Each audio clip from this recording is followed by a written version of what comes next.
back to the TikTok's For You podcast, powered by Truth, helping hundreds of thousands of people stop vaping with This Is Quitting.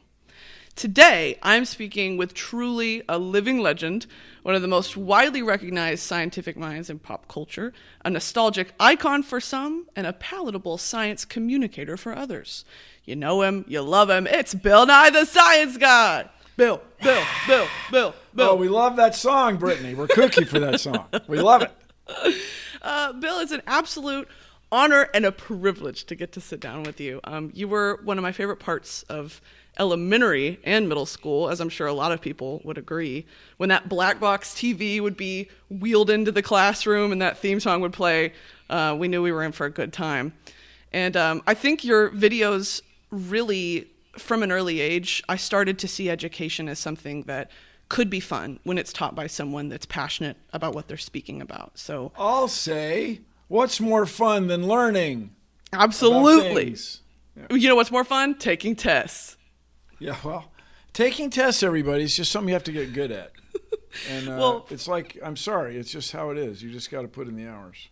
True. And there's other ways to show your intelligence as well. If you're not a good test taker, there are other ways, I would argue. Well, a big problem, changing the subject completely, a big problem we have right now, apparently, is the standardized tests that have been created the last 50 or 60 years have these cultural biases built in that were unintentional, largely unintentional. And so it's excluding people that we want to include. Sure. It's a solvable problem, people. But I digress from your interview questions. Well, no, that's a good jumping off point. Do you think that that's evolved over the few years, the most recent years, or is it getting worse? Like the GREs and stuff like that? Yeah, in Texas we took... we took like the STAR test with 2 A's. I mean, it's different in every state. So how is that even productive? So if I were king of the forest, so I'm not. But this has been a long time problem. Now, Texas is hugely influential in education because it's such a big school system, and they buy a lot. I'm not joking, everybody. They buy a lot of textbooks. So what goes on in Texas affects everybody in the country, and that in knock-on fashion affects people in Canada and all over the English-speaking world. So Texas is important, and when Texas gets this insular attitude about education and how to run an electrical grid, there are problems. So, but also when Texas does wonderful good things, there are great things, and so on. Work in progress, constant work in progress. I'm proud to be from Texas, but sometimes it's like... Where are you from in Texas, Brittany? I know nothing of this. Where are you from? I have family in Dallas and Houston, but I grew up in Dallas. So, I used to work in Victoria. Well, this is my question for you. I was going to say, you have such an interesting and colorful background. Could you give us a brief overview of the Bill Nye education history and also professional work endeavors? So, is it on this podcast, is it like a tick and talk? Do we have 59 seconds? Do we have more than that? I'd say we've got about... burned through 16. I just burned through 16 seconds. We're on pick it up. No, we have all the time in the world. I grew up in the city of Washington, D.C., in the city limits of Washington. There's a few of us. And I had an extraordinary physics teacher, and he encouraged me to take the physics AP exam, advanced placement exam, when these things were new. They were these new things. And I guess it went well enough. So I went to engineering school at Cornell University, and I got into Cornell, I'm pretty sure, because of some mistake in the admissions department. I think the phone rang and they put the application in the wrong stack, and then there we are. But when I was graduated, I got a job at Boeing. The guy who had been my freshman roommate, at this point in our story, lived behind me in Ithaca, New York, in an area called College Town. I don't know where they got the idea for that name. Yeah, real smart. Well, it's descriptive. He said, you got to come see this. You got to come see this guy. And so his house had 6 people living in it. They had this extraordinary new technology. They had cable television. And you got to come see this guy. He's just like you. So they had video running periodically of Steve Martin at All the right. boarding house. The boarding house is a nightclub in San Francisco. It's still there. I don't know what's happened during the pandemic, but I got a feeling it'll rev right back up. It's been there forever. And so then a year later, by what I would call coincidence, Warner Brothers Records sponsored the Steve Martin lookalike contest. And I won. I mean, with respect to everybody else who was competing. I won in Seattle. I did not advance beyond Seattle. The guy who ultimately won the whole thing was from Nashville. He could play the banjo. It was like the real deal. That's the kicker. This was a national competition? Oh, I think it was international. I'm pretty sure there were Canadians competing. Yeah. But I will just tell the listener to the casting of the Tick and the Talk that it is my opinion, which, as I hope you all have come to realize, my opinion is generally correct. I would agree. Steve Martin's first two albums, I claim, were so influential. How influential were they? They were so influential that after those albums became popular, every city in the U.S. and Canada had at least one stand-up comedy nightclub. This is where people like Jerry Seinfeld, who was 5'10", 7 or 8 years younger than Steve Martin, came along. Harry Anderson, A. Whitney Brown, these guys that were just hugely, Carrie Snow, people that are hugely influential in comedy, came along because of that influence. So anyway, after I won the Steve Martin lookalike contest in Seattle in this one market in a niche in the 13th television market, I started trying to do stand-up comedy. Did you ever get to meet Steve Martin, Jerry Seinfeld? Yes, Sure. Steve Martin got to meet me. Period. Yeah, he was very nice about it. It was very nice. And I met Jerry Seinfeld a couple times over the years in Seattle. I met him. He wasn't like we weren't best buddies or anything. He got to meet me. It was like, that's a joke, everybody. That's irony. He got to meet me. Anyway, it's not that great a joke, but nevertheless. So It's a work in progress. So yeah, exactly. So anyway, I started doing that, and then these guys, the head of the NBC affiliate, this guy Chuck Jones wanted to have a comedy show. Doggone it, everybody's got a comedy show. Let's have a comedy show. So he hired Ross Schaefer, who won the stand-up comedy competition. He hosted the show. Then they hired me to be in one bit. And I claim I was funny, as well as what, Brittany? That's right, funny looking. Yeah, see, I had a Took leg the up words. 'cause I was already right out of funny. Took them right out of my mouth. Anyway, so I went along doing these two things. At this point, I had left Boeing. I left there and went to a shipyard, and this is where I spent time in Texas, Brittany. I worked for a company that made the premiere or the Coast Guard wanted of this boat designed to skim oil slicks.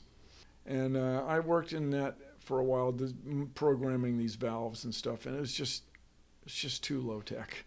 You guys, this isn't cool. So for me. So then I went to a company called Sunstrand, which makes all the black boxes, all the avionics. And I worked on various black boxes and related products for a while. So I'd work on a drawing board, take a nap, and go to work on this comedy show. And then I quit my job about October 3rd, 1986, approximately. And just guessing. I still have I raise a glass on October 3rd every year. And in January of 1987 was when I did the first Science Guy on television. Somebody didn't show up. And this is lost in antiquity, you guys. It's funny. This is such a big deal to me. But everybody's not sure exactly who it was. It was either Eddie Vedder. You're kidding. No, he was a Seattle guy, and he was going to be a guest on the talk show, right, on this comedy show, called Almost Live. I mean, I don't mean to sound flippant about it, but it's the kind of thing that happens. If you have the NBC station in a guy's hometown and he reaches international fame, a lot of times he'll come back and be on the show, right? Yeah. Or it was Geraldo Rivera. And this is in the days when people who had written books would go from town to town and do presentations. This is before the pandemic, before Zoom. So, Okay. Brittany, where were we? Did you doze off? So I did the... I've been taking notes this whole time. I'm going to quiz you later. The very first Science Guy bit ever on television was the household uses of liquid nitrogen.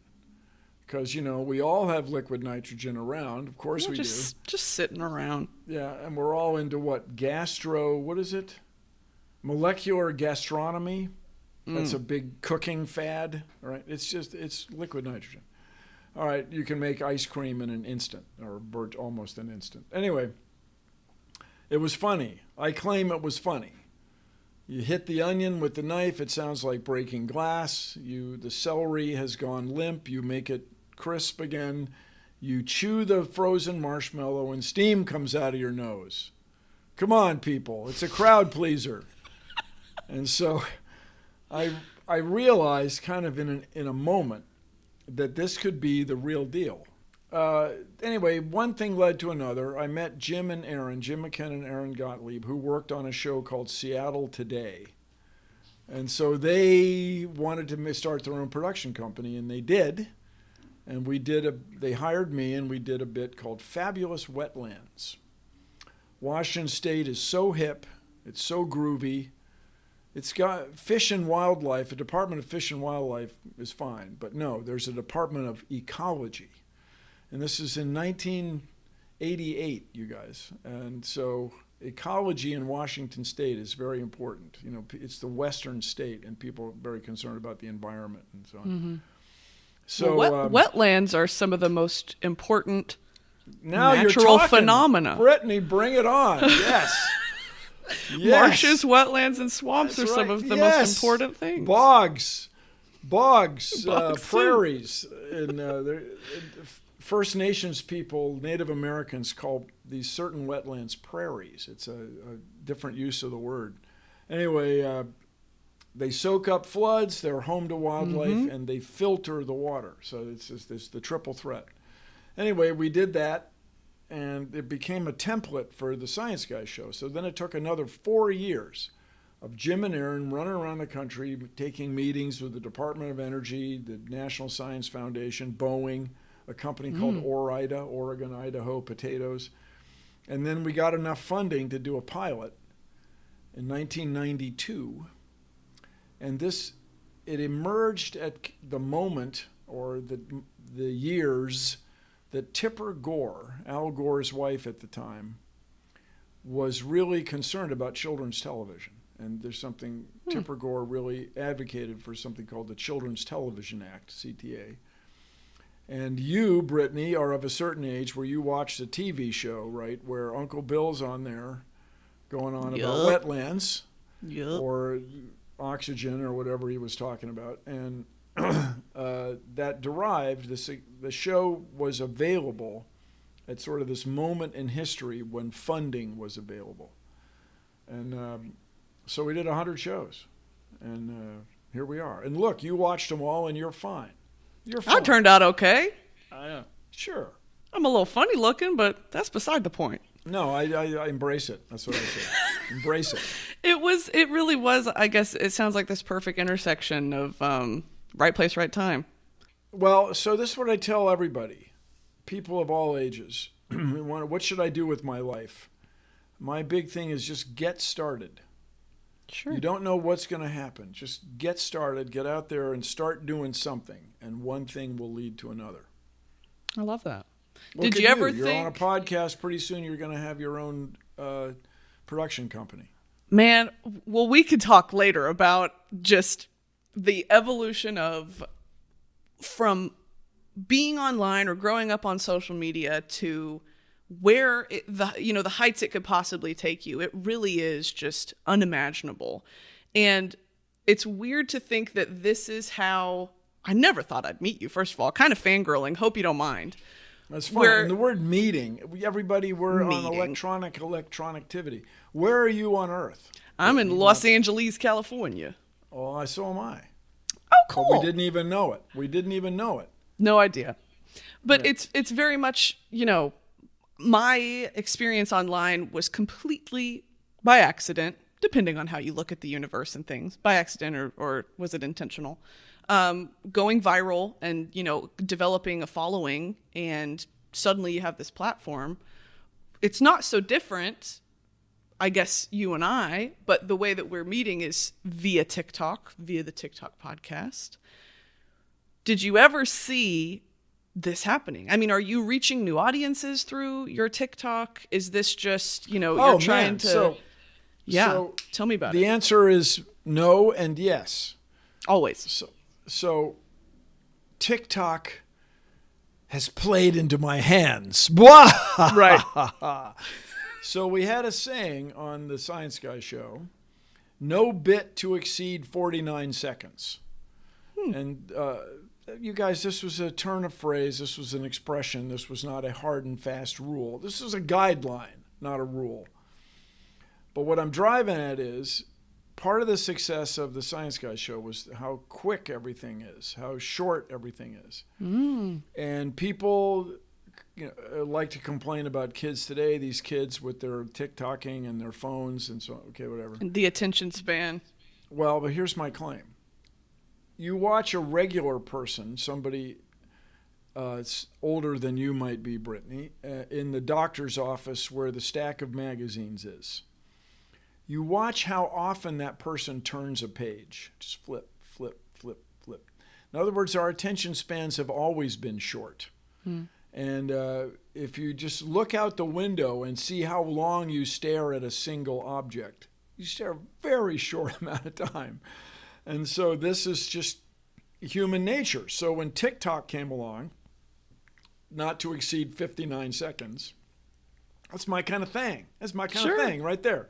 TikTok is, that's my venue, to answer your question. I like it for this reason. However, I know that watching goats standing on top of other goats is important. I know it is. It is. But I don't spend as much time. And the cats are very important because what are they? They're the cutest. Cute, yeah. But I don't spend a lot of time with them. That's for you people. Not you people. I'm old. I'm of a certain age. If you're struggling with quitting vaping, Truth can help you do it. Maybe you've been thinking about doing it to save money or because you're just over it and want to get healthy. This is Quitting from Truth is a text-to-quit service that offers real support from real people who have quit. Sure, quitting can be hard, but you won't be alone. Hundreds of thousands of people have already signed up. So to learn more, all you got to do is text DITCH VAPE to 88709. What are you waiting for? Get on it. Going back to the stand-up comedy that you mentioned in the beginning, have you found that comedy is the best vessel for teaching, or is there something that resonates a little better? Well, you can't beat funny, but what funny does, I hope, is get people to pay attention. Yeah. I don't know how much scientific information is successfully conveyed by means of comedy. But sometimes it's really good. Yeah. An example of something, I was thinking about this the other day. I didn't write this bit, but I really admire it. It was on the Science Guy show. It was on the Emotion show. And you may know, having watched some Science Guy shows, that inertia is a property of matter. You may remember that. So inertia is the tendency of things to stay still or to keep moving unless they're acted upon by an outside force. Mm-hmm. So the movers come into the room full of cardboard boxes because somebody's moving, and they've packed up all these cardboard boxes. And the movers don't start picking the boxes up. They start trying to encourage the boxes to move on their own. Come on, get in the truck. Come on. And it's funny. And I hope you learn something, that inertia is a property of matter. The boxes don't get up and move on their own. Right. And if you were to drop them out the window, they would continue moving until they were acted on by an outside force, also known as the ground or somebody's head or what have you. So this is an example off the top of my head of where humor might convey some science. But the main thing is to engage people. You know, I was brought up, I always thought my parents were very funny. And humor was valued in my family. And now I digress a little bit, Brittany. People have said to me, countlessly many peoples have come up to me over the years, and these would be largely college students or graduate students, people on their next thing in college, university. Bill, I want to do what you're doing. I want to have a show like yours. I want to do your show. Do you have any advice? And my first thing before offering any advice is try to evaluate if the person is humorous. Right. You know, does the person have a sense of humor? Because that was part of the Science Guy show, man. People trying to be funny. And the great gift that Jim McKenna and Aaron Gottlieb, my co-creators, brought to the show was hiring people. Man, they just hired people that shared this sensibility that it's funny. It's got to be funny. No bit to exceed 49 seconds. And the other thing about the Science Guy show, which appealed to you and your instructors, was we did the same thing over and over again. It was repetitive. And that turns out to be pedagogically, the method of teachingly, very valuable. Sure. Do you think, kind of more abstract, broad, bird's eye view, humor is crucial or so common, I would say, amongst like scientists or science enthusiasts, because the truth is reality is really bleak? Do you need a sense of humor to cope? Okay. Reality is bleak. I would say. Are you in your goth phase right now, Brittany? Feeling a little angsty on this podcast. Yeah. So,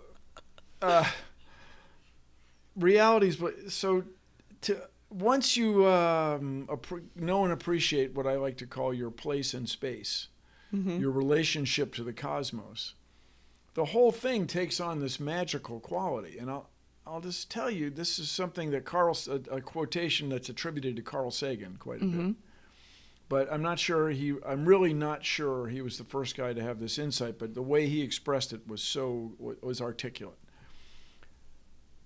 So you and I, everything that you can see is made of the stuff or the dust of exploded stars.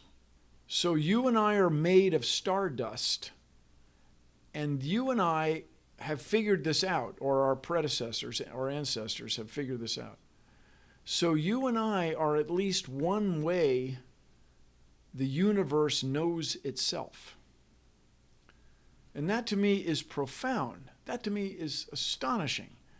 And that is empowering and wonderful, humbling, and fills me with reverence, this insight. So along this line, some people are very troubled by the idea that we are this speck. We are the tiniest speck of stuff in this unimaginably vastness of the universe. In our galaxy, there are 200 billion stars. There are perhaps 1,000 times that many galaxies, trillions of galaxies. You're like, if I may, dude. Who am I? Exactly. So some people are very troubled by our insignificance in the grand scheme of things. Is that a question of human ego, though? Well, but some of us think it's the coolest thing going, that we can understand all this, that we can have the slightest insight into this cosmos is worthy and empowering. Sure. And the other thing I claim you will gain, if you think about this long enough, is we are all in this together. Our speck is pretty specky. There is not, the planet is big, but it's not that big.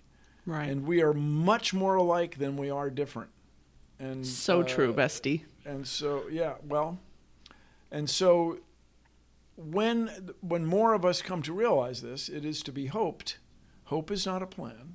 Let's say it's to be expected, even predicted, that we'll get along better. And just, as screwed up as everything seems to be, Brittany, as much of a mess as everything seems to be, there are actually fewer people living in extreme poverty than ever in human history. There are fewer wars going on involving fewer people than ever in history. Yes, climate change, huge problem. Yes, sea level rise, huge problem. Displaced populations, huge problem. Inequities, social injustice, huge problems. But things are less bad than they've ever been. So let us stay on this course and, dare I say it, change the world. You're so right. That is okay. That is the answer I wanted. So thank you. Right on. Sure. But feel good about it. But I'm not saying there isn't a huge amount to do, and we got to get carbon dioxide out of the air as fast as we can over here, people. And we got to get off fossil fuels. We can't be driving around in gas-burning cars anymore. We need clean water for people in Flint, Michigan, and Zimbabwe, and internet access in West Virginia, and Republic of Congo. Yes, we need to do all that. And let's go. I got all that. But be optimistic, man. We're gonna get her done. Let's go. Exactly. That was actually, you took the next two questions literally out of my mouth, so I'm glad we're kind of on the same. Okay, watch out for the word literally, but yes, I addressed them. No, you did. Because my next question was, can we stop climate change? You kind of touched on it. Yeah, not easily, but yes. It is possible. And then the question after that was, are you optimistic about the future? Are you more of a realist? Yes. Yeah. I do want to say that, TikTok and the younger generations on TikTok, and I'm using TikTok obviously because this is the TikTok podcast. Obviously. I have never seen... Nice to hear you finish the word. I thought nowadays we just said obvi. Abe. It's nice to see young, or not even just young people my age and people that, have similar thought patterns to me, actually invoking change and creating these movements and acting upon the things that they have a problem with in the world. And it is so inspiring, and it's so, touching and moving. And to have people like you who are on the app, but it's a nostalgic way, but it's also such a bright voice to lead some of these movements, especially when it comes to being eco-conscious and all that, is it's great. I think we're at a great place where technology and social movements are interacting and intersecting, and I just love it. So just keep in mind that in the case of the Vietnam War, the protests of the Vietnam War, there were these, what in those days were called underground newspapers that were being distributed like crazy. It's in other words, this grassroots or subversive or outside the mainstream thing is an old idea. I think it's human nature. And this is how these enormous protests were organized. I mean, Washington, D.C., the Vietnam War protests, the streets were all shut down because there were people everywhere. It wasn't, it was just crowded. It was like the French Quarter as far as the eye could see in Washington. And sure enough, eventually, politicians got the message and clumsily or what have you ended that war. And so keep protesting, young people. You have a huge effect, and this has always been true. The first thing they do is imprison students or whatever, like civil rights movement or whatever the heck it is. Right. So keep it up. But keep in mind also that social activism, would you just use the word climate, what'd you call it? Climate action or something? Yeah, eco-conscious, I would describe the generation. Eco-conscious. So I grew up with this program called Every Litter Bit Hurts. People my age. So the idea was if everybody picks up litter, there would not be litter around. If everyone did his or her part, there would not be litter. And that's a very reasonable thing. Sure. But in the case of climate change, do not be fooled. It is not whether or not you drive a hybrid car, whether or not you're a vegan, whether or not you wear dirty clothes because you don't use a washing machine as often as the bad people. we need huge ideas to address Yes. climate change. We need big things. We need sweeping changes. General Motors says we're only going to make electric cars. Ford, when Elon Musk was host of SNL Saturday Night Live, all the ads were for electric cars. That's the future. But changing all of these vehicles, hundreds of millions of vehicles to electric, that is huge. Yeah. All the electricity we make right now from burning fossil fuels has to be curtailed and replaced with some new kind of new way to make electricity. These are huge, huge changes. When people are whining and complaining, should we provide the internet to everybody in the U.S.? Yes. Yes. Mm-hmm. Should we vaccinate? Yes. Vaccinate everybody in the world so that it doesn't mutate and kill us. Right. So you guys, these are huge things. It's not just do-gooder people living in community housing that are going to produce messenger RNA vaccines for COVID-23 or whatever the next pandemic virus is. It's going to take huge ideas, and that is where, Brittany, two things, or let's go three things I'll say to young people. If you're looking for individual actions, don't waste food. How about that? Let's not waste food. That's true in the developed world, we waste food, and in the developing world where people don't have refrigeration, they end up spoiling food. All right, then two more things. Talk about climate change. Right. If we were talking about climate change, the way we talk about the goats on TikTok, we would be getting stuff done. Everybody would be aware and be getting it done. And then the other thing, the main thing is vote. Everybody, please take the environment into account when you vote. Do not just let voting go. Yes, Bill Nye. And now the man are working just sort of unabashed, not unapologetically suppressing votes, claiming they're not suppressing votes, but they're suppressing votes. Just we're going to have to fight that, everybody. We're going to have to go out there with water bottles in Georgia and set them up the night before or something. Like, you're not allowed to give people water when they're standing in line. What are you talking about? So we've got to vote. Everybody, take the environment. You can hate me, you can hate everything, but take the environment into account when you vote. The cover of the New York Times every day now, there's a climate article. Exxon, through pressure from their stockholders, of all peoples, pressure from their stockholders, now they have climate activists on the board of directors.